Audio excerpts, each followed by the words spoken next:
Hello बच्चों, तुम लोग पढ़ा रहे थे क्लास 11 केमिस्ट्री में थर्मोडायनेमिक्स।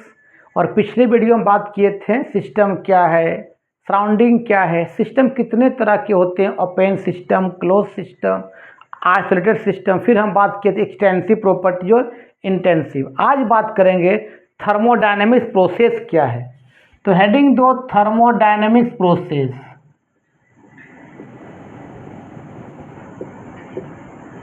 थर्मोडायनेमिक्स प्रोसेस के बारे में बात करेंगे, ठीक है। ध्यान देना, ये होता क्या चीज़ है। मान लेते हैं एक सिस्टम है और सिस्टम के अंदर क्या लगा, पिस्टन लगा। पिस्टन मतलब जो ऊपर नीचे होने वाला, मूवेबल पिस्टन, ऊपर नीचे होने वाला। और हम लोग थर्मोडायनेमिक ज़्यादातर हम लोग पढ़ेंगे गैस मोलिक्यूल्स के बारे में पढ़ेंगे केमिस्ट्री में। तो मान ले या इसके अंदर गैस मोलिक्यूल रखे हुए हैं और इसका बाहर ही क्या है, तरह सराउंडिंग है। इसका मान लें प्रेशर P1 है, वॉल्यूम V1, टेम्परेचर क्या है T1 है। हम सिस्टम को बाहर से हीट दे दिया। जैसे बाहर से हीट दिया, सिस्टम ने हीट को एब्जॉर्ब किया और कुछ उसका थर्मोडायनेमिक्स पैरामीटर में चेंज आया।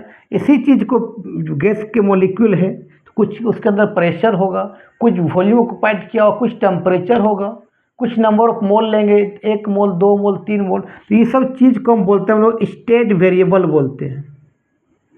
State variable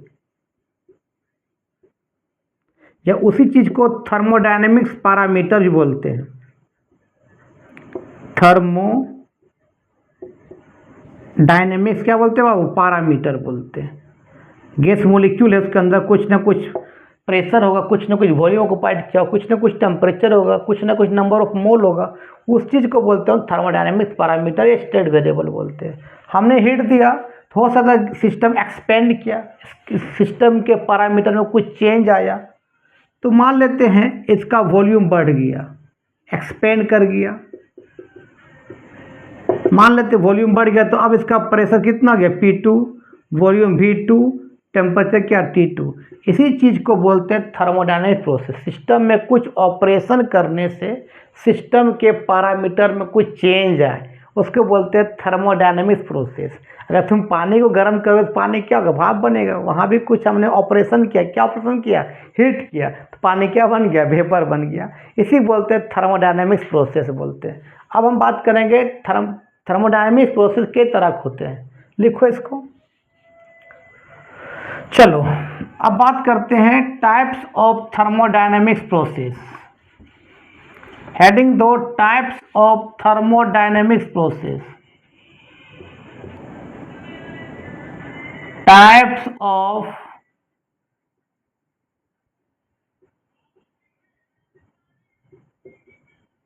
thermodynamics process. तो थर्मोडायनेमिक्स प्रोसेस हमको पहला पढ़ना आइसोथर्मल प्रोसेस। एक पढ़ना है आइसोथर्मल प्रोसेस पढ़ना है, एक पढ़ना है फर्स्ट नंबर। सेकंड पढ़ना है आपका adiabatic process, adiabatic process. Third पढ़ना है बाबू आइसोबेरिक प्रोसेस, आइसोबेरिक प्रोसेस। समझ रहा है ना। चौथा पढ़ना है आइसोकोरिक प्रोसेस, आइसोकोरिक प्रोसेस। कोरिक, चोरी को क्या बोलता है, कोरिक बोलना, आइसोकोरिक प्रोसेस। पांचवा पढ़ना है बाबू cyclic process.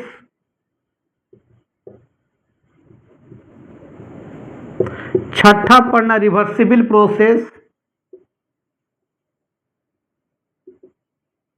Reversible process.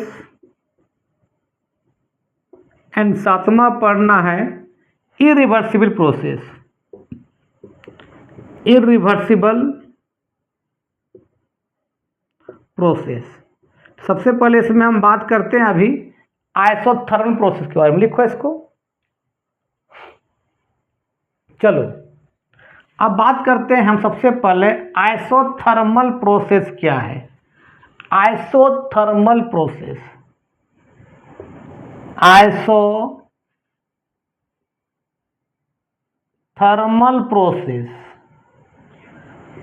Isothermal process, देखना याद रखना बाबू, आइसो का मतलब होता है सेम, ठीक है, और थर्मल का मीन्स होता है टेम्परेचर, मीन्स क्या, सेम टेम्परेचर, मीन्स बोल सकते हैं क्या, constant temperature, constant temperature, temperature में कोई चेंज नहीं आ रहा है, मतलब change in temperature D T remains कितना, जीरो, मतलब कांस्टेंट होगा। ध्यान देना, मान लेते एक सिस्टम है या पिस्टन लगा हुआ है, इसके अंदर गैस मॉलिक्यूल्स है, इसका प्रेशर P1 है, वॉल्यूम V1, टेम्परेचर T1 है, बाहर सराउंडिंग है, सराउंडिंग से हमने Q अमाउंट ऑफ हीट में अप्लाइड किया, Q अमाउंट ऑफ हीट, तो इसका जो है सिस्टम के पैरामीटर में कुछ चेंज हुआ, मान लो सिस्टम ने कुछ वर्क किया, चेंज हुआ, तो इसका प्रेशर P2 हो गया, वॉल्यूम V2 हो गया, लेकिन टेम्परेचर क्या, T1 ही रहा, टेम्परेचर में कोई चेंज नहीं हुआ। याद रखना चीज़ को कि टेम्परेचर जो होता है डायरेक्टली होता है इंटरनल एनर्जी का, इंटरनल एनर्जी, और इंटरनल एनर्जी को या तो कैपिटल ई से या तो कैपिटल यू से क्या डिनोट करते हैं। तो सुनना, अभी गैस मॉलिक्यूल यहाँ पर है, अगर बाहर से हम हीट भी नहीं दिए होंगे तो गैस के मॉलिक्यूल अपने आप में कोलाइड करता होगा, और जिस कंटेंट रखे उससे कोलाइड करता होगा, कुछ इसके पास एनर्जी होगा, तो उस एनर्जी बोलते हैं इंटरनल एनर्जी। हम अगर 2 दिन नहीं खाए होंगे फिर भी हमारे पास कुछ ना कुछ एनर्जी होगा, उसी बोलते हैं इंटरनल एनर्जी। तो गैस मॉलिक्यूल बाहर से हीट नहीं देंगे तो फिर भी कुछ ना कुछ इसके पास एनर्जी होगा, उस एनर्जी को बोलते हैं इंटरनल एनर्जी। मान लो क्या है, इसका E1 है, तो जो हमने यहाँ से हीट अप्लाई किया सिस्टम से, तो सिस्टम ने हीट को एब्जॉर्ब किया, एब्जॉर्ब करने के बाद उसका टेम्परेचर चेंज नहीं हुआ, जब टेम्परेचर चेंज नहीं हुआ तो उसका इंटरनल एनर्जी भी चेंज नहीं होगा, E1 से E1 ही रह जाएगा, उसका इंटरनल एनर्जी में कोई चेंज नहीं आया। जो भी तुमने उसको हीट दिया वो क्या किया, पूरी वर्क में कन्वर्ट कर दिया, अपने एनर्जी को नहीं बढ़ाया, दिया एनर्जी या दिया हीट सिस्टम को, एनर्जी को नहीं बढ़ाया, पूरी वर्क में क्या कर दिया, कन्वर्ट किया। दैट मीन्स जो हम Q अमाउंट ऑफ हीट दे रहे हैं सिस्टम को, वो क्या कर रहा है, work done by the system, system के द्वारा वर्क हो रहा है, work done by the system, system के द्वारा वर्क डन हो रहा है, और उस दरमियान उसका इंटरनल एनर्जी रिमेन कांस्टेंट रह रहा है, इंटरनल एनर्जी रिमेन कांस्टेंट हो रहा है, कोई चेंज नहीं हो रहा है, कोई फर्क नहीं पड़ रहा है। सिस्टम को हम लोग हीट दिए, अपने इंटरनल एनर्जी को बढ़ाया नहीं, पूरी वर्क में कन्वर्ट कर दिया। That means Q equal to क्या होता, सिर्फ वर्क किया, उसका इंटरनल एनर्जी में कोई चेंज नहीं हुआ, उसे बोलते हैं आइसोथर्मल प्रोसेस। और टेम्परेचर बढ़ेगा तो इंटरनल एनर्जी बढ़ता, यहाँ टेम्परेचर बढ़ ही नहीं रहा है तो इंटरनल एनर्जी भी नहीं बढ़ेगा, E1 से E1 रह जाएगा। लिख लो, ये पिस्टन लगा दो इस तरह से। चलो नेक्स्ट बात करते हैं एडियाबेटिक प्रोसेस के बारे में।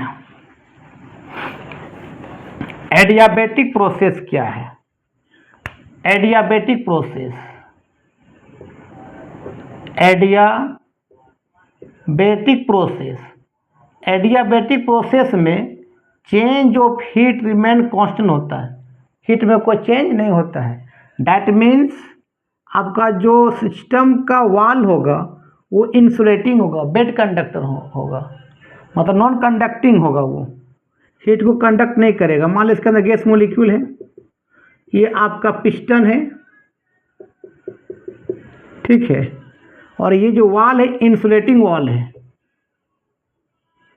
इंसुलेटिंग बोलो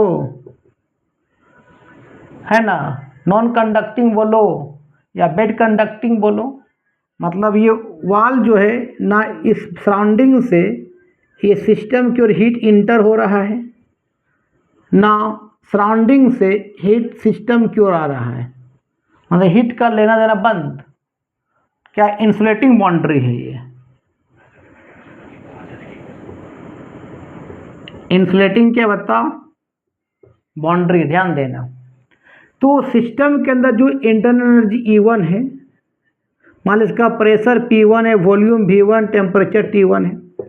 जो सिस्टम के अंदर जो इंटरनल एनर्जी है वही एनर्जी क्या अगर सिस्टम वर्क कर रहा है, अपना थर्मोडायनेमिक पैरामीटर में चेंज कर रहा है, बाहर से हीट नहीं ले रहा है।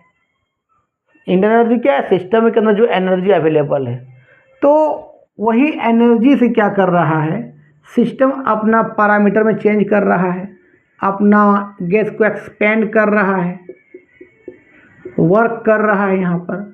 तो इसका प्रेशर यहाँ P2 हो गया, वॉल्यूम V2 हो गया, टेम्परेचर क्या हो गया, T2 हो गया। और E1 क्या बन जाएगा, इंटरनल एनर्जी क्या हो जाएगा, E2 हो जाएगा। लेकिन E1 का इंटरनल ज़्यादा है तब ना ये वर्क किया, तब ना E1 से कहाँ गया बता, E2 में चला गया। तो E1 का ज़्यादा एनर्जी, E2 का क्या है, कम है।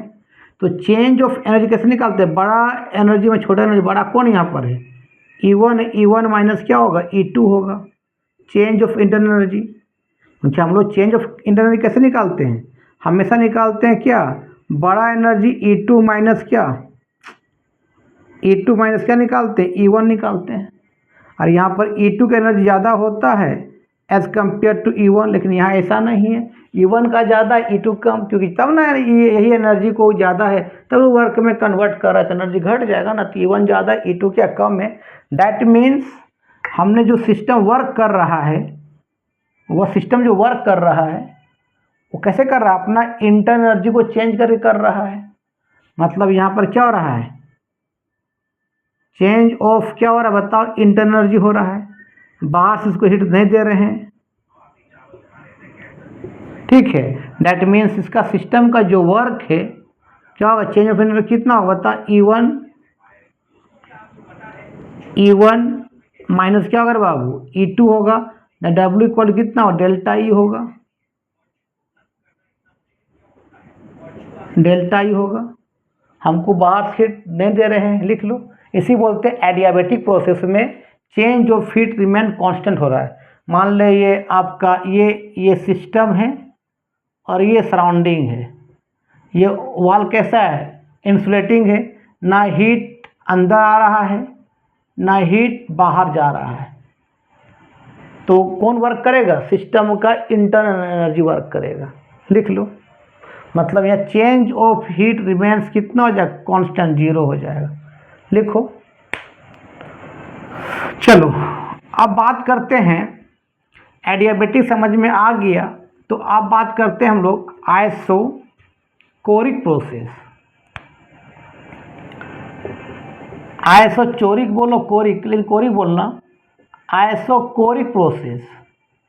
तो आइसोकोरिक प्रोसेस में चेंज इन वॉल्यूम 0 होता है, मतलब वॉल्यूम में कोई चेंज नहीं होता, मतलब वॉल्यूम कांस्टेंट है। याद रखना, अगर वॉल्यूम कांस्टेंट हो जाएगा मतलब गैस ना, वॉल्यूम कांस्टेंट हो जाएगा, ना गैस ना एक्सपेंड किया ना कॉम्प्रेस हुआ, मतलब कोई वर्क नहीं हुआ, तो वर्क डन जो हो जाएगा सिस्टम का, वर्क डन भी कितना हो जाएगा, 0 हो जाएगा, सिस्टम कोई वर्क नहीं करेगा। याद रखना, अगर वॉल्यूम कांस्टेंट हो जाएगा तब। देखो मान लेते हैं ये आपका सिस्टम में पिस्टन लगा हुआ इस तरह से, इसके अंदर गैस मॉलिक्यूल से, इसका प्रेशर P1, वॉल्यूम V1, इसका टेम्परेचर T1, बाहर से हीट लिया,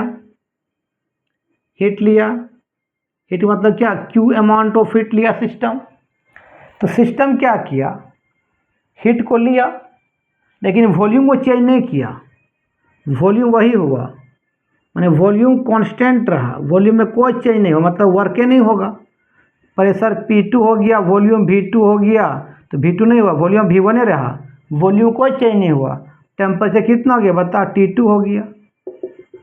तो क्या किया, जो हीट लिया सिस्टम अपना इंटरनल एनर्जी बढ़ाया, वर्क में कन्वर्ट नहीं हुआ, अपने आप को देखा, वर्क नहीं किया, मतलब अपना इंटरनल एनर्जी E1 से क्या कर दिया बताओ, E2 में चेंज कर दिया, सिस्टम वर्क नहीं किया, ठीक है।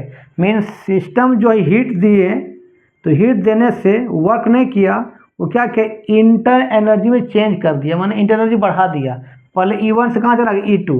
अब देखो तो E2 का एनर्जी बड़ा होगा एज कम्पेयर टू क्या E1 से। तो जो हीट दी है क्या किया अपना change of internal energy, change of क्या किया इंटरनल एनर्जी, अपना इंटरनल एनर्जी क्या कर दिया बढ़ा दिया। कैसे बढ़ाया, वो E1 से एक बंदा कहाँ चला गया बताओ E2 चला गया। तो इसी बोलते हैं हम लोग आइसोकोरिक प्रोसेस। यहाँ वर्क नहीं हुआ लेकिन सिस्टम क्या किया अपना internal change of internal energy क्या कर दिया बता बढ़ा दिया। ठीक है लिख लो, इसको बोलते हैं आइसोकोरिक प्रोसेस। नेक्स्ट बात करते हैं आइसोबेरिक प्रोसेस। तो आइसोबेरिक प्रोसेस में देखो क्या होता है, बेरिक, बेरिक मतलब constant pressure. Isobaric, isobaric process, isobaric में होता है चेंज इन प्रेशर जीरो, मतलब प्रेशर कांस्टेंट होगा। ठीक है, उसको बोलते हैं isobaric. Baric, choric volume pressure, sorry choric में वॉल्यूम कांस्टेंट, बेरिक में प्रेशर कांस्टेंट, आइसोथर्मल में टेम्परेचर कांस्टेंट, एडियाबेटिक में हीट कांस्टेंट ना।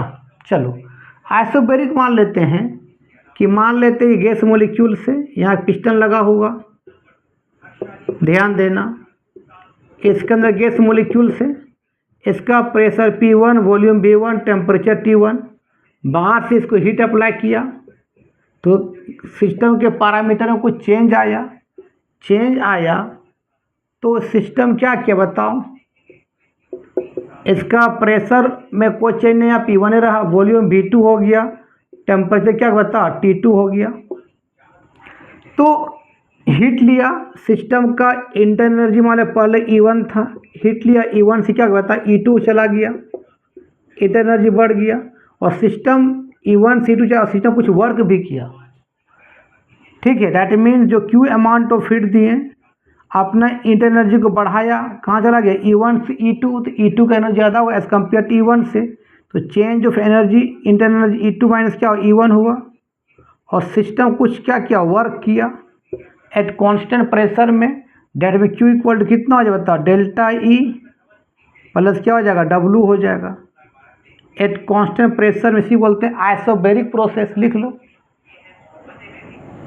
और यहाँ पर E2 का इंटरनल एनर्जी ज़्यादा होगा एज कम्पेयर टू E1 से, लिख लो। ये यहाँ पिस्टन इस तरह होगा, लिख लो। चलो अब बात करते हैं हम, एक ग्राफ देखो याद रखना, प्रेशर वर्सेस वॉल्यूम के ग्राफ। मान लेते हैं ये एक्स एक्सेस, ये वाई एक्सेस, इधर प्रेशर बढ़ रहा है रे बाबू, इधर वॉल्यूम बढ़ रहा है। मान एक पॉइंट है, इस पॉइंट से इधर जाएगा या इधर, इधर मतलब वॉल्यूम कांस्टेंट है। तो वॉल्यूम कांस्टेंट क्या बोलते हैं बताओ, आइसोकोरिक प्रोसेस बोलते हैं। आइसोकोरिक,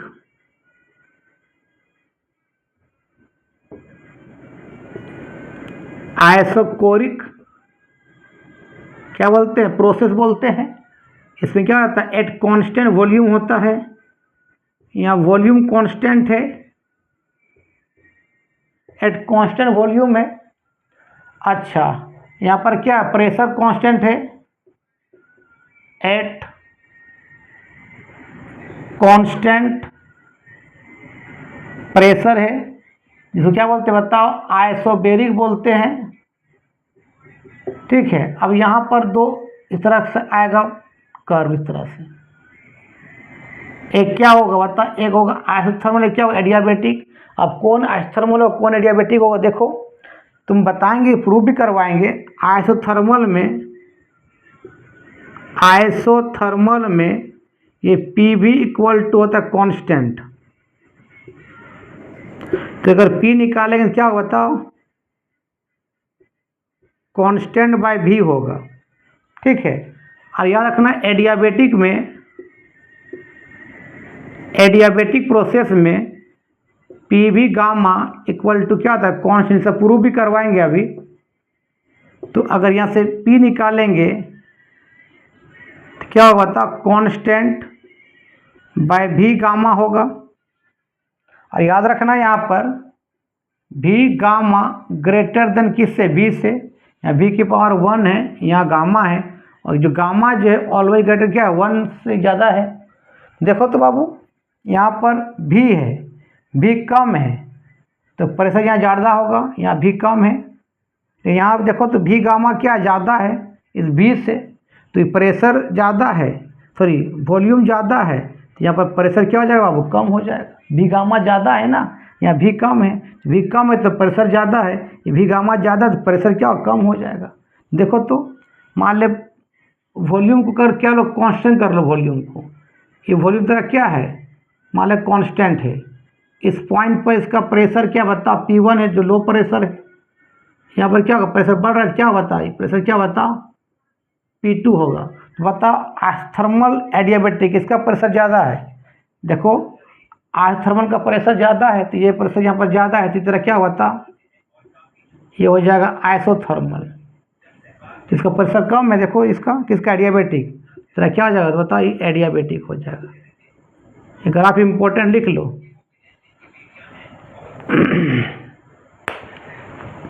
चलो चलो मिटाते हैं इसको। अब नेक्स्ट बात करते हैं साइक्लिक प्रोसेस के बारे में। साइक्लिक प्रोसेस क्या है,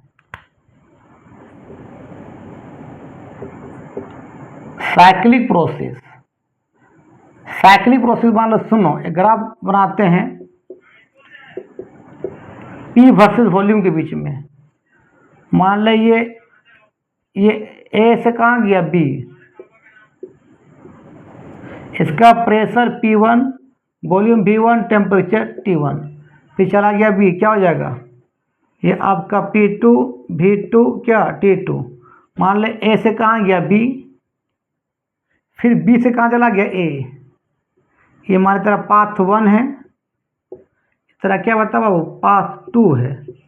तो ये साइक्लिक प्रोसेस हुआ, A से गया B, B से चला गया A, तो उस समय जो होगा इंटरनल एनर्जी, याद रखना इंटरनल एनर्जी जो होगा रिमेन्स क्या होगा, कांस्टेंट हो जाएगा।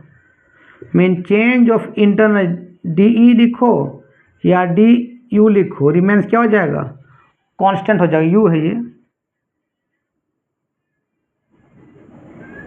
क्या हो जाएगा, कांस्टेंट हो जाएगा। साइक्लिक में प्रेशर भी चेंज करेगा, वॉल्यूम भी चेंज कर सकता है, टेम्परेचर चेंज कर सकता है, लेकिन इंटरनल एनर्जी रिमेन्स क्या होगा, कांस्टेंट होगा। इसी बोलते हैं साइक्लिक प्रोसेस। A से B गया, फिर B से A गया, पाथ क्या होगा, देखो तो पाथ 1 से कहाँ गया बताओ, पाथ 2 गया, फिर ये पाथ 2 से कहाँ चला जाएगा, पाथ 1 चला जाएगा। तो इस कंडीशन में आपका इंटरनल एनर्जी रिमेन्स कांस्टेंट होता है। तो आज का वीडियो यहीं समाप्त करते हैं। अच्छा लगता हो देखो और आगे बच्चा लोग को फॉरवर्ड करो, सब कोऑपरेट करो। तब तक के लिए बाय बाय।